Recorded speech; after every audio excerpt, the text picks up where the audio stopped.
Hey guys, how's it going? So today we're going to be going over a bit of a unique situation that you might find yourself in the sand, and it's going to be when you have hit a ball, and normally when you hit the ball into the sand, the ball will absorb a lot of the impact into the sand and will kind of just roll out onto the sand, and you usually find yourself with the ball sitting nicely on top of the sand to let yourself get the club right underneath the sand and have that pop right up and get a good bit of spin out of it.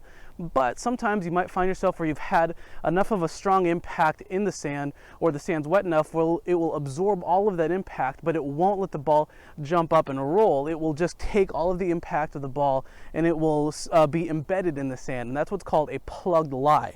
And so I've set myself up here with a bit of a plugged lie as well, and here's going to be the difference in stance and swing that you're going to need to be able to get that ball up and out of the sand here. So first things first, that normally with your bunker shot, you might have an open stance and an open club to get the club underneath the ball and underneath the sand to let that sand pop the ball out and get some spin out of it. But because the ball is in a plugged lie, you're going to want to get a little bit more downforce into it and have a bit more of a sharp impact to get that ball up in the air. So your stance is still going to be a wider stance, but it's going to be square to the target. So that means your feet are going to be lined up pointing at your target. And so instead of having the club face open, it's going to be set up neutrally right in the center of your stance here. And so you set up with a good wide stance, square to the target, and have your club face with no extra loft. You don't need to de-loft it either, just a nice neutral stance.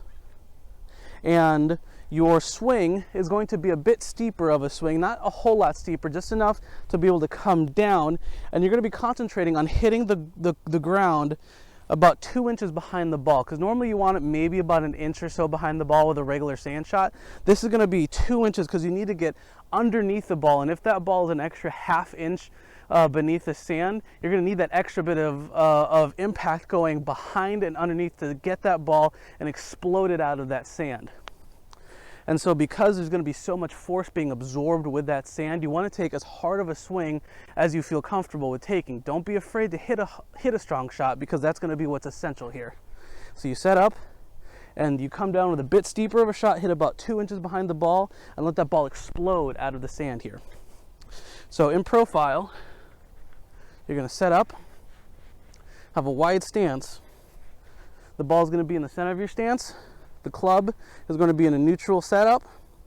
And for this shot, don't be expecting the ball to jump up and spin because of the lack of loft that you're using with your club, and you're coming down with a sharper impact. The ball's going to jump out and it's going to roll a bit. So be prepared to be expecting of a roll as soon as it comes out and it lands on the green. It's going to roll a decent ways.